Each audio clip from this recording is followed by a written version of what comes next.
Hello दोस्तों। कैसे हो आप लोग? सब बढ़िया, मस्त, बिंदास, फैंटास्टिक।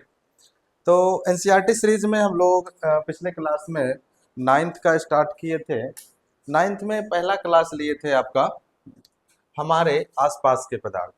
ये वीडियो जो है किसी भी कॉम्पिटिशन्स के लिए, क्लास नाइन्थ के लिए तो मोस्ट इम्पोर्टेंट है। किसी भी कॉम्पिटिशन्स के लिए जो जिसमें साइंस पूछता हो उसके लिए बहुत इम्पोर्टेंट है, बहुत बहुत इम्पोर्टेंट है। दूसरी बात, जो एस्टेट देना चाह रहे हैं या बीपीएससी टीआरई का तैयारी का टीआरई फोर का तैयारी कर रहे हैं और साइंस से केमिस्ट्री से अगर वो ना ना नाता रखते हैं तो उनके लिए भी ये बहुत इम्पोर्टेंट है। पिछला क्लास हो चुका था, पिछला क्लास में मैंने फर्स्ट पेज पढ़ा दिया था। अब आज होगा दूसरा टॉपिक, होगा पदार्थ के कणों के अभिलक्षण। यहाँ से आपका चलेगा पदार्थ के कणों के अभिलक्षण। ठीक है, यहाँ देख रहे हैं पदार्थ के कणों के अभिलक्षण गुण। देखिए, सबसे पहले पदार्थ जो है पिछले क्लास में हमने बताया था, पदार्थ छोटे छोटे कणों से मिलकर बने होते हैं। किससे मिलकर बने होते हैं? पदार्थ छोटे छोटे कणों से मिलकर बने होते हैं और उस कण को क्या कहते हैं? परमाणु कहते हैं। ठीक है। पहले जो है, इंडियन हो चाहे यूनानी हो, इंडियन का तो नाम याद है, महर्षि कणाद ने बताया था कि पूरे प्रकृति में जितने भी पदार्थ पाए जाते हैं, प्रकृति में जितने भी पदार्थ पाए जाते हैं वह मात्र 5 चीज से मिलकर बना हुआ है। जिसके लिए आपको याद भी करवाए थे, क्षिति, जल, पावक, गगन और समीर। ठीक है, ये 5 तत्व से ही मिलकर बना है। लेकिन अब जो है साइंटिस्ट उसको अलग अलग भागों में डिवाइड किया है, जो हम लोग अगले एक्सरसाइज में पढ़ेंगे। यहाँ पदार्थ के कण के अभिलक्षण के बारे में पढ़ेंगे। पदार्थ के कण के बीच में रिक्त स्थान होते हैं। जितने भी, अब देखिए, मान लीजिए आप क्या कीजिए, एक बॉल लीजिए, फिर एक बॉल लीजिए, फिर एक बॉल लीजिए, 3-4 बॉल को जब एक साथ रखिएगा तो उसके बीच में क्या होगा? थोड़ा थोड़ा जगह बच जाएगा। तो उसी तरह पदार्थ का भी परमाणु जो होता है ना, वह जनरली स्फेरिकल साइज का होता है। उसका जो शेप होता है, उसका जो आकार होता है, वह गोले का आकार का होता है। किस आकार का होता है? गोले का आकार का होता है। ठीक है। तो गोला, जब 2 गोला को, 3 गोला को, 4 गोला को एक साथ रखेंगे, गुड मॉर्निंग, तो 4 गोला को एक साथ रखेंगे तो क्या होगा? उसके बीच में कुछ ना कुछ स्पेस रह जाएगा। तो वही ये बात कर रहा है, पदार्थ जो है कणों से मिलकर बना है। जैसे मान लीजिए, यहाँ पर हम बताते हैं आपको, यहाँ पर देखिए, एक कण है, दूसरा कण है, तीसरा कण है, चौथा कण है, पांचवा कण है, छठा कण है, सातवां कण है, आठवां कण है। इस तरह से पदार्थ बना हुआ है। ठीक है। अब देखिए, इसके बीच में स्पेस है कि नहीं है? इसके बीच में स्पेस है। तो इसी स्पेस को क्या कहते हैं? अंतर आणविक स्थान कहते हैं। पदार्थ के कणों के बीच में जो रिक्त स्थान होता है, गुड मॉर्निंग, पदार्थ के कण के बीच में जो रिक्त स्थान होता है, उस रिक्त स्थान को क्या कहते हैं? अंतर आणविक स्थान कहते हैं। क्या कहते हैं? अंतर आणविक स्थान कहते हैं। और एक चीज और बता देते हैं, ये जो अंतर आणविक स्थान है आपका, ये सबसे वो जो, जिसको रिक्त स्थान बोलते हैं, ये सबसे कम ठोस में होता है, उससे ज्यादा गैस में होता है, और सबसे अधिक, सॉरी, सबसे कम किस में होता है? ठोस में, उसके बाद द्रव में, और सबसे बड़ा किस में होता है? गैस में होता है। कौन? अंतराण्विक स्थान। देखिए, पिछला क्रियाकलाप जो 1.1 किए, 1.2 किए, इसमें नमक, शर्करा, डेटॉल या पोटेशियम परमैंगनेट के कण समान रूप से पानी में वितरित हो जाते हैं। पिछला जो हम लोग क्रियाकलाप किए थे, उसमें, इसमें देखो क्या हुआ था, उसमें नमक मिलाए थे, वो भी क्या हो गया था? मिल गया था। पोटेशियम परमैंगनेट मिलाए, वो भी मिल गया। और क्या मिलाए थे? शर्करा मिलाए थे, वो भी मिल गया। डेटॉल मिलाए थे, वो भी मिल गया। क्या उसके स्तर को बढ़ाया? नहीं बढ़ाया था। यानी उसमें जो पानी में जो रिक्त स्थान था, उसमें वह घुल गया, इसीलिए उसका जो है स्पेस नहीं बढ़ा।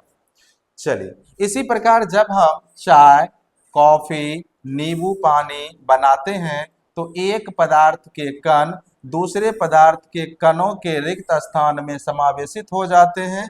यह दर्शाता है कि पदार्थ के कणों के बीच में पर्याप्त रिक्त स्थान होते हैं। मतलब क्या होता है? पदार्थ के कणों के बीच में क्या होता है? रिक्त स्थान होता है। क्या होता है?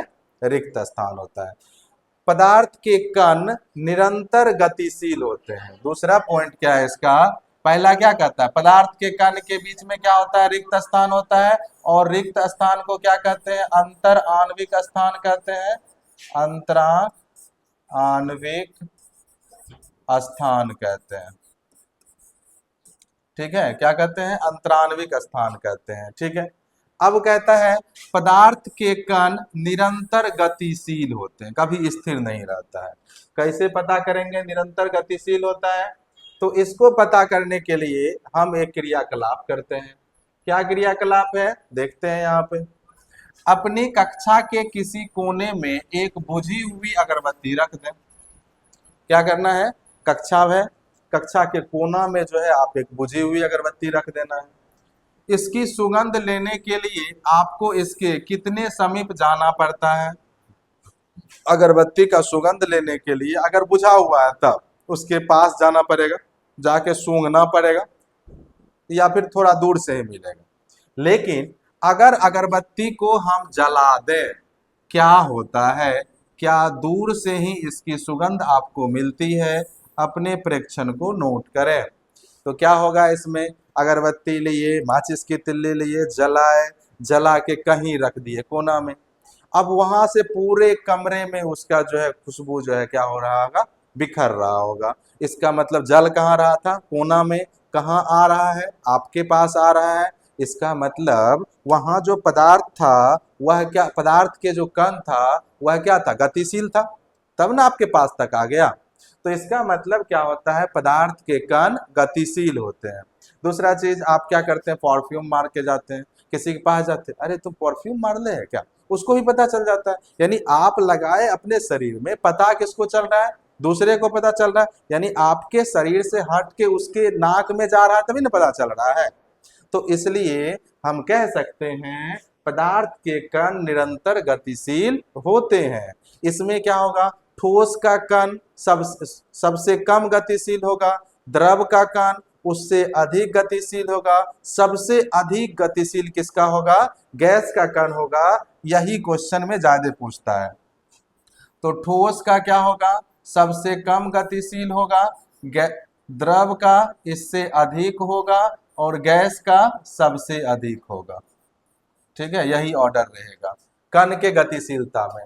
रिक्त स्थान में बताए थे आपको, रिक्त स्थान में बताए थे आपको, क्या बताए थे रिक्त स्थान में, ठोस में रिक्त स्थान इसमें भी सबसे कम होगा, ठोस में सबसे कम, उसके बाद द्रव में होगा, और सबसे अधिक किसमें होगा रिक्त स्थान, सबसे बड़ा बड़ा रिक्त स्थान किसमें होगा, गैस में होगा।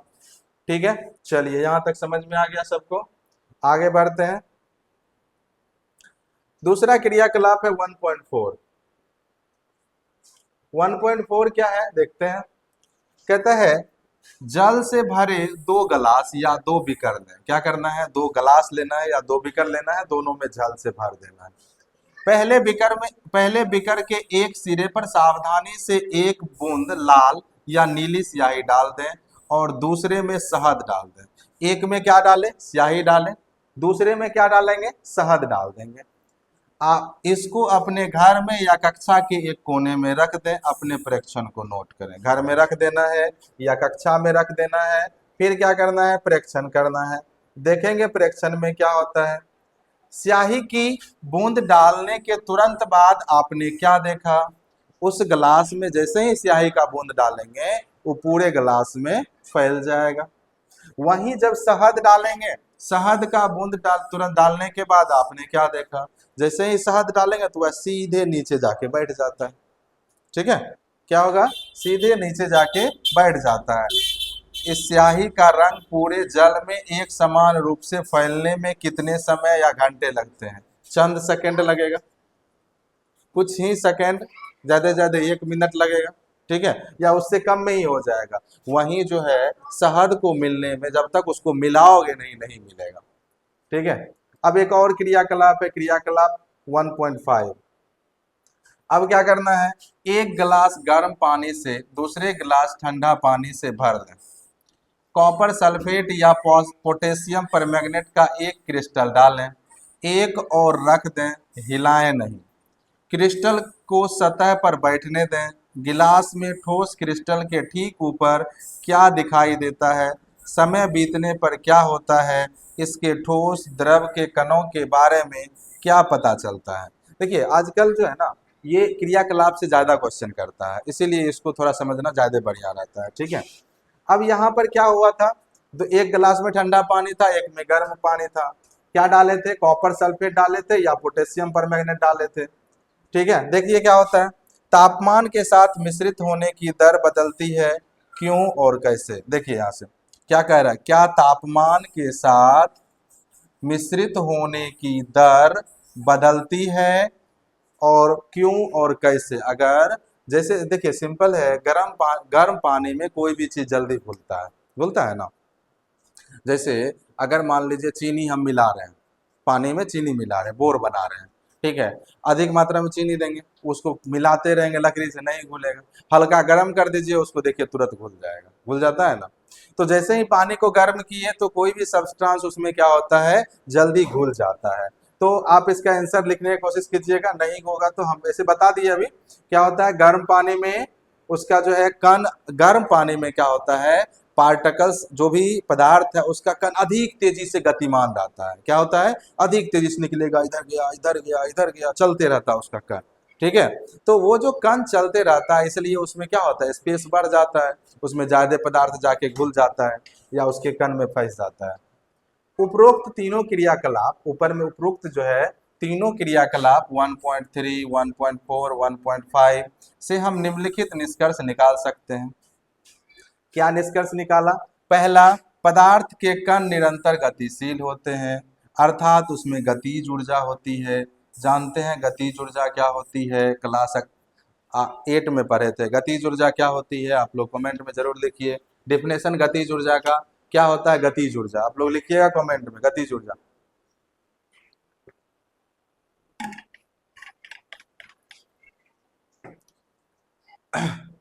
तापमान बढ़ाने से कणों की गति तेज हो जाती है, इसलिए हम कह सकते हैं कि तापमान बढ़ने से कणों की गतिज ऊर्जा भी बढ़ जाती है। जैसे जैसे ही तापमान बढ़ाएंगे क्या होगा, गतिज ऊर्जा बढ़ जाएगी। जैसे ही हम क्या करेंगे, तापमान बढ़ाएंगे, गतिज ऊर्जा क्या होगा, बढ़ जाएगा। ठीक है, क्या हो जाएगा, गतिज ऊर्जा बढ़ जाएगा। ऊपर में हम लोग 3 क्रियाकलाप किए हैं। क्या किए हैं, 3 क्रियाकलाप किए हैं। उपरोक्त तीनों क्रियाकलाप में हमने देखा है कि पदार्थ के कण अपने आप ही एक दूसरे के साथ अंतः मिश्रित हो जाते हैं। ऐसा कणों के रिक्त स्थान में समावेश के कारण होता है। यानी पदार्थ में क्या होता है, समावेश करने की प्रकृति होती है। ठीक है, क्या होती है, समावेश करने की प्रकृति होती है। ठीक, दो विभिन्न पदार्थों के कणों का स्वतः मिलना ही विसरण कहलाता है। यहाँ से डिफिनेशन हो गया विसरण का। दो विभिन्न पदार्थों के कणों के स्वतः मिलना ही क्या कहलाता है, विसरण कहलाता है। ठीक है, दो पदार्थ है, दो पदार्थ इधर से, जैसे मान लीजिए क्या हो गया, विसरण। अगरबत्ती का क्या हो गया, अगरबत्ती का गैस में फैल के, जैसे अगरबत्ती जला है, क्या हुआ, गैस के द्वारा वहां से यहाँ आ गया, तो अगरबत्ती का जो है वह जो सुगंध था उसका क्या हुआ, विसरण हुआ। तो अगरबत्ती का और हवा का दोनों मिल गया, तब ना पूरे वायु में खुशबू खुशबू हो गया। तो वहां पे क्या हुआ, दो पदार्थ मिला, इसी मिश्रण को क्या कहते हैं, विसरण कहते हैं। ठीक है, हमें यह भी पता चलता है कि गर्म करने पर विसरण तेज हो जाता है, ऐसा क्यों होता है? आप लोग जरूर आंसर में लिखिएगा कि गर्म करने पर, अभी जस्ट क्वेश्चन में बताए थे कि किसी भी पदार्थ को गर्म करने पर विसरण क्या होता, पदार्थ के कण तेज हो जाता है, इसलिए उसमें विसरण भी क्या हो जाएगा, तेज हो जाएगा। जैसे अगरबत्ती को जब उसको नहीं जलाए थे तो उसका स्मेल आ रहा था हमारी नाक तक, नहीं आ रहा था। वही जब उसको जला दिए तब उसका स्मेल हमारी नाक तक आने लगा था। यानी जैसे ही गर्म किए हमको क्या हुआ, स्मेल आना स्टार्ट हो गया। ठीक है, चलिए अब पदार्थ के कण एक दूसरे को आकर्षित करते हैं। ठीक है, तो दुनिया का जितना भी पदार्थ है ना, दुनिया का जितना भी पदार्थ है वह एक दूसरे को आकर्षित करते रहता है। ठीक है, चाहे ह्यूमन में ह्यूमन से अट्रैक्शन हो। ठीक है, तो हर एक पदार्थ एक दूसरे को आकर्षित करता है। तो तुम बोल पूछ सकते हो क्वेश्चन, सर बोतल वहां रखा हुआ, हम आकर्षित कर रहे हैं, कहाँ बोतल आ रहा है। तो ये डिपेंड करता है तुम किस फोर्स से उसको आकर्षित करते हो। ये आकर्षण फोर्स जो है ना बहुत बहुत कम होता है, ठीक है, इसलिए वह तुम्हारे तरफ खिंचा हुआ नहीं आता है। ठीक है, अब देखो इस पेन को ऊपर से यहाँ पकड़े हुए, यहाँ इसको छोड़ दिए, क्या होगा, नीचे गिरेगा। यहाँ इसको छोड़ेंगे, नीचे गिरा गिरा ना। तो यानी पृथ्वी क्या कर रहा है, इस पेन पे आकर्षण बल लगा रहा है, तभी वो नीचे गिर रहा है। नहीं तो इसको छोड़े तो ऊपर भी जा सकता था, जा सकता था ना, उधर भी जा सकता था, इधर भी जा सकता था, लेकिन जैसे ही छोड़ेंगे यह किधर जाएगा, नीचे जाएगा। यानी अर्थ क्या कर रहा है, इस पेन पे आकर्षण बल लगा रहा है। इसी तरह दुनिया का जितना भी पदार्थ है वह एक दूसरे को आकर्षित करता है। तो वही पदार्थ के कण भी एक दूसरे को आकर्षित करता है। अब देखिए मिट्टी का ढेला लीजिए, क्या लेना है, मिट्टी का ढेला। मिट्टी का ढेला लीजिए, उसको क्या किए, रगड़ दीजिए, क्या होगा, सारे उसके पार्टिकल्स अलग अलग हो जाएंगे। हाँ, उसमें क्या पहले गोंद लगाए थे, चिपका हुआ था, नहीं ना, गोंद लगाए थे, तो उसमें क्या था, उसमें आकर्षण था, क्या था, उसमें आकर्षण था, लेकिन हम एक्सटर्नल फोर्स लगा के उसके आकर्षण को खत्म कर दिए, जिससे क्या हो गया, उसका जितना भी डस्ट पार्टिकल है सब क्या हो गया, अलग हो गया। फिर से उसमें क्या करो, हल्का पानी दे के उसको क्या करो, उसको मतलब मिला के उसको मुट्ठा बना दो, तो फिर क्या हो जाएगा, वह ढेला बन जाएगा। और उसमें धूप में रख के सारा पानी सुखा लो, पानी तो सब निकल गया, लेकिन फिर भी वह ढेला रह जाएगा। तो अभी भी उसमें आकर्षण है, फिर एक्सटर्नल फोर्स लगा के उसको खत्म कर सकते हो। ठीक है, तो इसका मतलब हम कह सकते हैं पदार्थ के जितने भी कण हैं वह एक दूसरे को आकर्षित करते हैं, क्या करते हैं, आकर्षित करते हैं। देखिए यहाँ पे खेल खेला जा रहा है, इस खेल में एक मैदान में, इस खेल को एक मैदान में खेलें, आगे बताए गए ढंग से चार समूह बनाकर मानव श्रृंखला बनाएं। पहला समूह ईद मिस्मी नर्तकों की तरह दूसरे को पीछे से कस कर पकड़ना, ऐसे, ठीक है, ऐसे करके, ऐसे फंसा के, ठीक है, ऐसे फंसा के पकड़ना है। हाँ, तो ये पहला समूह हो गया। अब दूसरा समूह एक दूसरे को पकड़कर मानव श्रृंखला बनाए, एक दूसरे को पकड़ पकड़ के क्या करना है, मानव श्रृंखला बनाना है। तीसरा समूह केवल उंगली के सिरे से छूकर एक श्रृंखला बनाए। पहला क्या किया, जैसे जकड़ के पकड़े हैं वैसे पकड़ना है, दूसरा सिर्फ हाथ पकड़े, तीसरा ऐसे छू के पकड़े, तीन को पकड़े। देखो अब क्या कहता है। चौथा समूह उपरोक्त वर्णित तीनों मानव श्रृंखलाओं को तोड़कर छोटे समूह में बांटने का प्रयास करे। अब चौथा समूह क्या कर रहा है, उसको तोड़ने का कोशिश कर रहा है। कौन पहले टूटेगा, देखो कैसे, तीन केस में है। एक केस में क्या है, ऐसे जोर से फंसा के पकड़ा हुआ, दूसरा ऐसे सिर्फ हाथ पकड़ा हुआ है, तीसरा हमारा श्रृंखला क्या करता है, ऐसे करके हाथ पकड़े हुए रहता है, एक ऐसे पकड़ा हुआ, ऐसे घुसा के ऐसे पकड़ा हुआ है, ठीक है, और एक क्या किया, छू के से पकड़ा हुआ है। अब चौथा समूह क्या कर रहा है, उसको तोड़ने का कोशिश कर रहा है, अलग अलग करने की कोशिश कर रहा है। तो किसको सबसे पहले अलग कर देगा, जो छुआ है, उसके बाद जो हाथ पकड़ा हुआ है, जो रगड़ के पकड़ा हुआ उसको पकड़ने में बहुत टाइम लग जाता है। अब यही चीज है, पहला जो कस के पकड़ा हुआ था वह ठोस है, जो हाथ पकड़ा हुआ था वह द्रव है, और जो छू के पकड़ा हुआ था वह गैस। ठीक है, तो जिसमें सबसे अधिक आकर्षण होता है वह क्या होता है, ठोस होता है। किसी समूह को तोड़ना आसान था, और क्यों, यदि कोई हमें विद्यार्थी को पदार्थ का एक कण माने तो किस समूह में कणों एक दूसरे से सबसे अधिक बल से पकड़ के रखा था। पदार्थ के कण भी इसी तरह सजे होते हैं जैसे अभी खेल खेला गया। तो जिसका पकड़ ज्यादा होता है वह ठोस कहलाता है, जिसका पकड़ उससे कम होता है द्रव, और जिसका सबसे कम होता है वह गैस कहलाता है। ठीक है, तो गैस में जो है आकर्षण बल, अगर उसको कहते हैं जब दो पदार्थ के बीच, दो पदार्थ के कण के बीच में जो आकर्षण बल होता है, इस आकर्षण बल को कहते हैं अंतर आणविक आकर्षण बल। अंतराणविक आकर्षण बल कहते हैं, क्या कहते हैं इसको, अंतराणविक आकर्षण बल कहते हैं। यह बल जो है ठोस में सबसे अधिक होता है, उस सब के जस्ट उल्टा हो जाता है।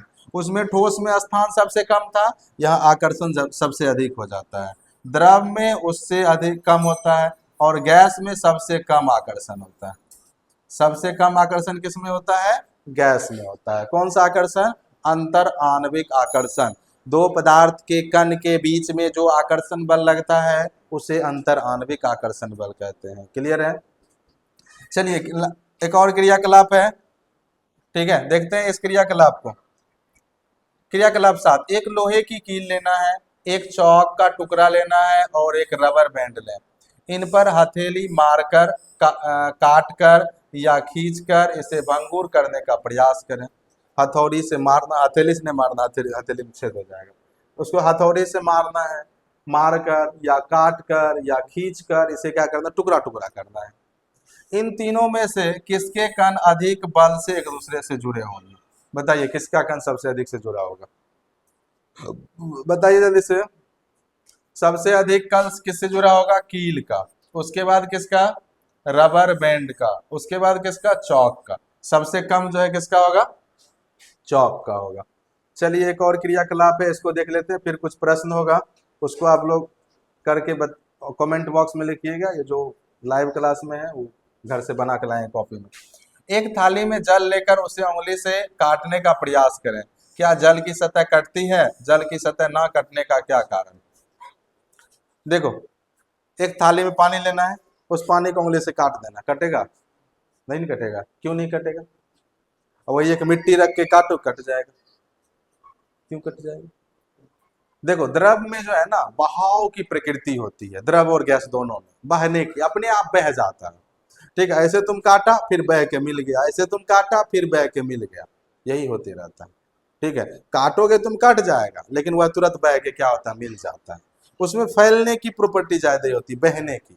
ठीक है, बहाव का प्रॉपर्टीज होता है, इसलिए उसको हम लोग काट नहीं सकते हैं। यहाँ पे 4 क्वेश्चन है, इस चारों क्वेश्चन का कल आप लोग आंसर कमेंट में या फिर जो लाइव क्लास में कॉपी में बना के लाएंगे। ठीक है, क्वेश्चन क्या है? निम्नलिखित में से कौन से पदार्थ हैं, कौन कौन निम्नलिखित में से कौन से पदार्थ हैं, मतलब कौन सा ठोस है, कौन सा द्रव है, कौन सा गैस है, यही पूछ रहा है क्या? निम्नलिखित में से कौन से पदार्थ हैं? सब तो पदार्थ ही है, इसमें से पूछ रहा है कौन सा ठोस है, कौन सा द्रव है, कौन सा गैस है। ठीक है, तो ये करना है। दूसरा है निम्नलिखित परीक्षण के कारण बताइए। गर्मा गर्म खाने की गंध कई मीटर दूर से आपके पास पहुंच जाती है, लेकिन ठंडे खाने की महक लेने के लिए आपको उसके पास जाना पड़ता है। ठीक है, ये क्वेश्चन है, ये क्वेश्चन है। स्विमिंग पूल में गोताखोर पानी काट पाता है, इससे पदार्थ का कौन सा गुण परीक्षित होता है? तीसरा है पदार्थ के कणों की क्या विशेषता होती है? 4 क्वेश्चन है। ठीक है, चारों क्वेश्चन का आंसर कल आप लिख के लाइएगा। ठीक है, नहीं लिख के लाइएगा तो लास्ट में जो है एक एक क्वेश्चन को हम सॉल्व करवाएंगे, लेकिन आप कोशिश कीजिए पहले से, अगर थोड़ा बहुत अपने से बनाने की कोशिश कीजिएगा तो ज्यादा बढ़िया रहेगा। तो ये दूसरा टॉपिक आज क्लियर हो गया। कल पढ़ेंगे तीसरा टॉपिक, पदार्थ की अवस्था है। तो इसी तरह बने रहें आप लोग। एनसीईआरटी सीरीज में आपको बहुत फायदा होने वाला है। एक एक क्वेश्चन, थ्योरेटिकल, ऑब्जेक्टिव, लास्ट में बहुत सारा ऑब्जेक्टिव करेंगे इस चैप्टर से। ठीक है, मजा आ जाएगा पढ़ के। एक भी क्वेश्चन जो है इस चैप्टर से जितना करवा देंगे उससे बाहर नहीं जाएगा। तो कंटिन्यू आप लगे रहिए इसी पे। ठीक है, जो स्टेट है या जो बीटेट, ये TRE 4 का तैयारी कर रहे हैं, या सीटेट भी जो साइंस से करना चाहते हैं, ऐसे तो 9-10 का सीटेट होता नहीं है, तो इससे कोई ज़्यादा खास सीटेट वाला को फायदा नहीं होगा। लेकिन स्टेट और TRE 4 या साइंस से रिलेटेड जितने भी कम्पिटेटिव एग्जाम हैं उनमें ये सारे क्वेश्चन आने वाले हैं। इनसे बहुत सारा ऑब्जेक्टिव सब्जेक्टिव बन जाएगा। ठीक है, तो मिलते हैं अगले क्लास में। सभी को धन्यवाद। Good evening.